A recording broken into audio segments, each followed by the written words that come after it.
सुप्रभात छात्रों। आज मैं गोधुली भाग 1 कक्षा 9 के काव्यखंड के प्रथम पाठ रैदास की चर्चा करने वाली हूँ। इसका पहला पद है प्रभु जी तुम चंदन हम बानी, और दूसरा पद है राम मैं पूजा कहाँ चढ़ाऊं।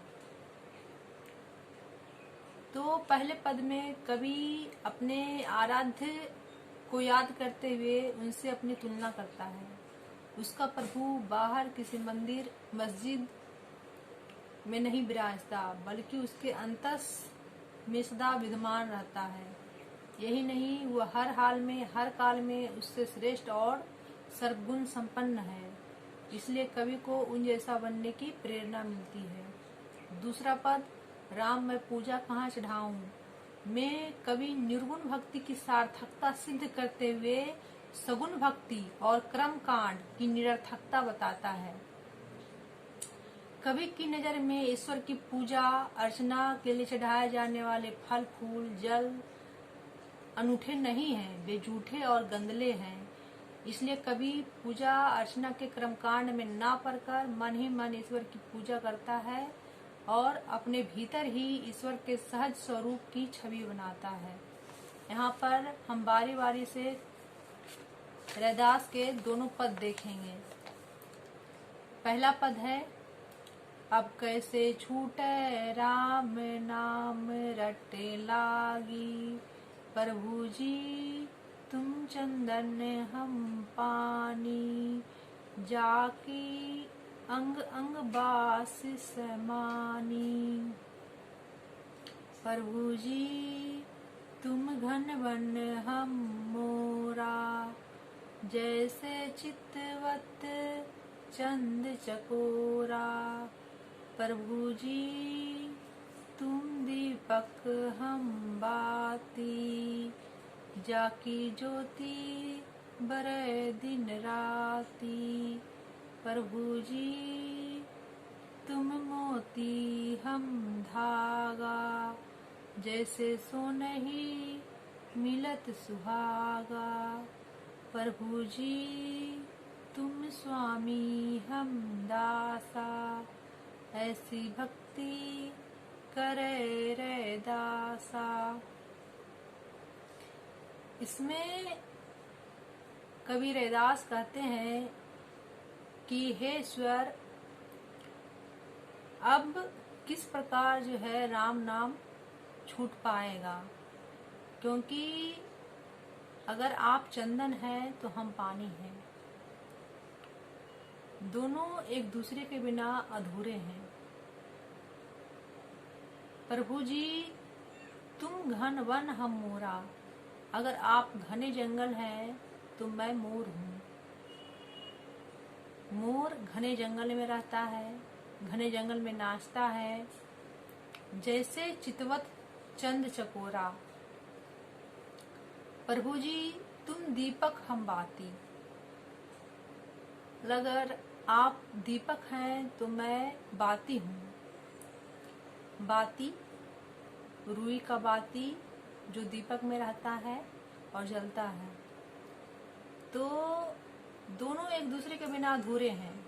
दीपक है और अगर बाती नहीं है तो बेकार है, बाती है और दीपक नहीं है तो भी बेकार है।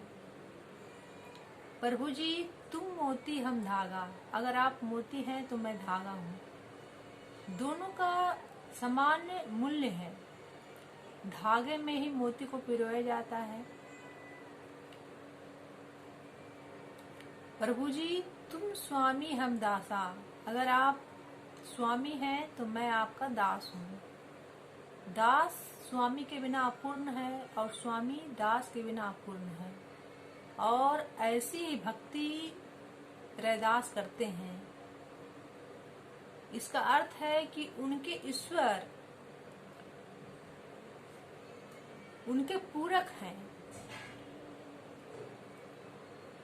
उनके बिना ईश्वर अधूरे हैं और ईश्वर रैदास के बिना अधूरे हैं। अब मैं दूसरे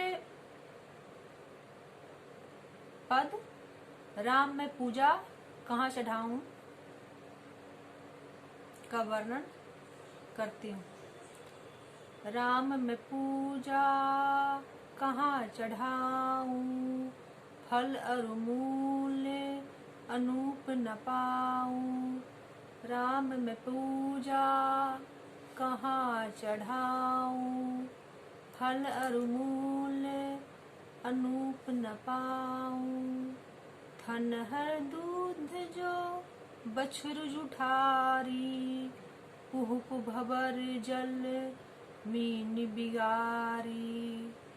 मलया गिरी बेधियो भुअंगा, विष अमृत दो एक संगा। मन ही पूजा मन ही धूप, मन ही सेऊं सहज स्वरूप। पूजा अर्चा न जानू तेरी, कह रैदास कवन गति मेरी। इसमें कवि रैदास कहते हैं कि राम मैं पूजा कहाँ चढ़ाऊं, फल अरु मूल अनूप न पाऊं। राम हे भगवान श्री राम, मैं आपकी पूजा किससे करूं, फल मूल कुछ भी अनूठे नहीं है। हनहर दूध जो बछरू जुठारी, और अगर मैं आप पर दूध अर्पित करता हूँ तो वह भी जूठा है, क्योंकि बछड़े ने उसको जूठा कर दिया है। पुष्प भंवर जल मीन बिगारी, और अगर मैं पुष्प से आपकी पूजा करता हूँ तो वह भी भंवरे का जूठा है। और अगर मैं जल से पूजा करता हूँ आपकी, जल मीन बिगारी, तो जल में मछलियां रहती है और पानी को गंदा करती है। मलया गिरी बेधियो भुअंगा, और अगर मैं चंदन से पूजा करता हूँ तब भी जो है चंदन के पेड़ में विषधर सांप लपटे हुए रहते हैं। विष अमृत दो एक संगा, और चंदन अगर अमृत है तो सांप का जहर विष है, और दोनों एक साथ है। तो मैं कैसे चंदन से आपकी पूजा करूं। मन ही मन, मन ही पूजा मन ही धूप। मेरी जो आत्मा है, मेरा जो मन है, मैं अपने मन से ही आपकी आराधना करता हूँ। मन ही से हूँ सहज स्वरूप, और मेरे मन में आप विराजमान हैं। पूजा अर्चा न जानू तेरी, कह रैदास कवन गति मेरी। और मैं पूजा अर्चना के तरीके नहीं जानता, मेरी कौन सी गति होगी यह आप निश्चित करें। तो आपने देखा कि पहले पद में अब कैसे छूटे राम नाम रटलागी में भगवान और भक्त की तुलना की गई है। भगवान की तुलना चंदन से, घन से, दीपक से, मोती से, स्वामी से की गई है। तो भक्त की तुलना पानी से, मोर से, बाती से, धागा से और दास से किया गया है।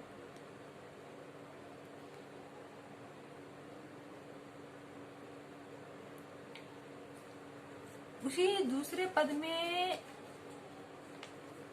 रैदास निर्गुण भक्ति की सार्थकता सिद्ध करते हैं। निर्गुण भक्ति मतलब भगवान अगर है तो उनका रूप निर्गुण है, सगुण नहीं है। सगुण भक्ति नहीं है, जैसा हम लोग जो है मंदिर में देखते हैं। मंदिर में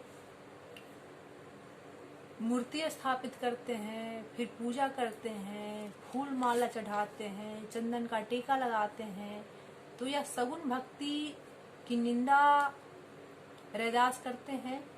क्यों? क्योंकि जो है पूजा अर्चना के सभी चीज झूठे हैं। जल झूठा है, गंदला है क्योंकि जो मछली रहती है। पुष्प भौरा का जूठा है, भौरा उसका जो है रस चूसता है, दूध बछड़ा का जूठा है। तो किस चीज से रैदास अपने आराध्य देव की पूजा करे? तो इसमें निर्गुण भक्ति को सार्थक सिद्ध किया है रैदास ने, और सगुण भक्ति और कर्मकांड को निरर्थक बताया है। कवि की नजर में ईश्वर की पूजा के लिए चढ़ाए जाने वाले फल फूल अनूठे नहीं हैं, और कवि अपने भीतर ही ईश्वर के सहज स्वरूप की छवि बनाता है। इस पाठ में कुछ भाषा की बात में कुछ पर्यायवाची शब्द आए हैं, मैं उनकी भी चर्चा यहाँ करूंगी। पानी, पानी का पर्यायवाची है जल, नीर, सलिल, अमृत, मेघ पुष्प, अम्बु, तोय, जीवन, वारी, पय, उदक। चंद्रमा, चंद्रमा का पर्यायवाची है रजनीपति, चांद, कलानिधि, सारंग, शशि, राकेश, निशाकर, निशापति, मृगांक, हिमांशु, सुधाधर, सुधांशु, सुधाकर। साप, साप का पर्यायवाची है भुजंग, उरग, पन्नग, नाग, फनी, व्याल, अही, विषधर।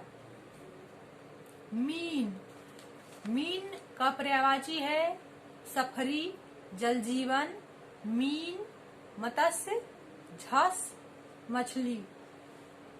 रात, रात का पर्यायवाची है रात्रि, सरवरी, रैन, यामिनी, छंदा, विभावरी, त्रियामा, निशा, रजनी।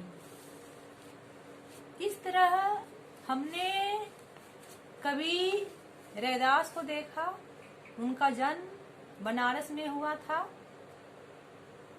धन्यवाद।